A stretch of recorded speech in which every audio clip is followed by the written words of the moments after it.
13,200 احتجاجی ریلیاں نکالی گئی ہیں، مگر وہاں پر کوئی بھی کنٹینر نہیں لگایا گیا، نہ ہی پولیس نے لوگوں کے گھروں پر چھاپے مار کر چادر و چاردیواری کا تقدس پامال کیا ہے، نہ ہی کسی کو پولیس نے گرفتار کرنے کی کوشش کی ہے، نہ ہی کسی کو گولی ماری گئی ہے، اور نہ ہی آنسو گیس کے شیل پھینکے گئے ہیں، اور نہ ہی میڈیا کی آواز کو دبانے کی کوشش کی گئی ہے۔ یہ اظہار رائے کی آزادی ہے جو کہ ہمیں نظر آ رہی ہے کہ 1 کروڑ لوگ احتجاج کر رہے ہوں، لیکن ان سارے کاموں میں سے کوئی بھی کام نہ ہو، جبکہ ہم نے دیکھا مریدکے میں نہتے لوگ تحریک لبیک پاکستان کی امن ریلی جو غزہ کے مارچ کے نام پر لاہور سے نکلی تھی، اور اس نے اسلام آباد امریکن ایمبیسی میں جا کے یادداشت پیش کرنی تھی، ان کو مریدکے کے مقام پر روکا گیا، ان کے ساتھ مذاکرات کے بہانے پر ان کو سے ٹائم لیا گیا، اور ان کے اوپر اندھا دھند گولیاں فائر کی گئیں، سینکڑوں کارکنان شہید کیے گئے، 1000 کے قریب لوگوں کو زخمی کیا گیا، پھر زخمی لوگوں کے اوپر گاڑیاں دوڑائی گئی۔ کتنے ظلم کی بات ہے کہ ایک اسلامی جمہوریہ پاکستان جو نہ کہیں سے اسلامی لگتا ہے نہ ہی جمہوری لگتا ہے، جو ان کی حالات ہیں، جس طرح انہوں نے ایک دینی جماعت کے ساتھ کام کیا ہے، تو ان سے تو یہی لگتا ہے کہ نہ ہی یہ اسلامی ہے نہ ہی یہ جمہوری ہے، یہ صرف پاکستان ہی ہے، اسلامی جمہوریہ اس میں سے نکال دینا چاہیے۔ ہزاروں کارکنان کو گرفتار کر کے جیلوں میں ڈالا گیا، اور ہزاروں لوگوں کو زخمی کیا گیا، ان کی قیادت تاحال جو اسکرین سے غائب ہے، کوئی پتہ نہیں ان کو کہاں رکھا ہوا ہے، کس حال میں رکھا ہوا ہے۔ مسجد رحمت العالمین کو تالے لگائے ہوئے ہیں، اس لیے ہم اس حکومت کو اور اس ملک کو اسلامی جمہوریہ پاکستان کیسے کہیں؟ جبکہ کوئی اسلام والی بات ان حکمرانوں میں ہو تو ہم بالکل کہنے کے لیے تیار ہیں، ہمارا اپنا ملک ہے۔ جو ہے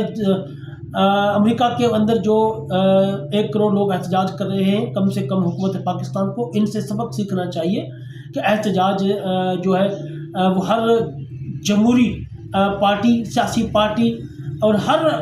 آزاد بندے کا حق ہے کہ وہ احتجاج کر سکتا ہے، لیکن یہاں پر احتجاج کرنے کی اجازت کسی کو نہیں دی جاتی۔ جو بھی احتجاج کرتا ہے ان کو دیوار سے لگانے کی کوشش کی جاتی ہے، ان کے بندے مارے جاتے ہیں، عوام میں ایک ڈر اور خوف پیدا کیا جاتا ہے کہ دوبارہ کوئی بندہ باہر نہ نکل سکے۔ ناظرین، اگلی بات کرتے ہیں۔ تحریک لبیک کا سابقہ امیدوار قومی اور صوبائی اسمبلی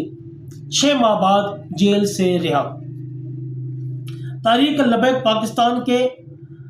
سابقہ امیدوار برائے قومی اسمبلی اور صوبائی اسمبلی نائب امیر تحریک لبیک پاکستان ماجد حسین سکھیرا 6 مہینے قید و بند کی تکلیفیں برداشت کرنے کے بعد الحمدللہ کل رات کو رہا ہو کر اپنے گھر پہنچ چکے ہیں۔ ماجد حسین سکھیرا نے بابا جی کے مشن کے لیے اپنا گھر، اپنا کاروبار، مال و متاع قربان کر دیا، اور رضوی مشن کے ساتھ ڈٹ کے کھڑے رہے، 1 انچ بھی پیچھے نہیں ہٹے۔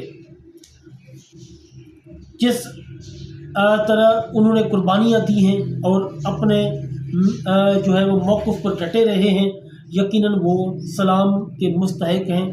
ان کی قربانیاں رائے گاں نہیں جائیں گی۔ جبکہ پنجاب پولیس نے متعدد بار ان کے گھر اور چادر چار دیواری کا تقدس پامال کیا اور ان کا کاروبار بھی تباہ کر دیا، مگر وہ ہر امتحان میں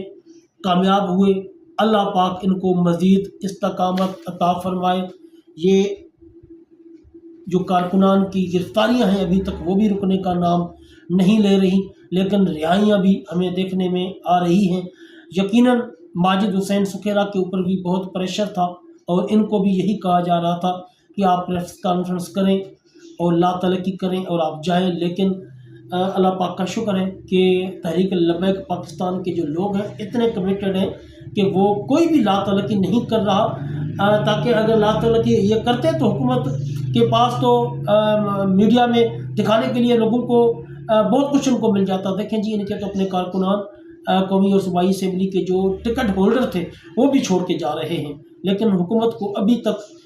اس کام میں ناکامی نصیب ہو رہی ہے. اللہ پاک تمام تحریک لبیک کے کارکنان کو اور قائدین کو اپنی حفظ و امان میں رکھے. آمین ثم آمین. جی ناظرین، یہ تھی آج کی ویڈیو. ملتے ہیں اگلی ویڈیو میں. جزاکم اللہ خیر.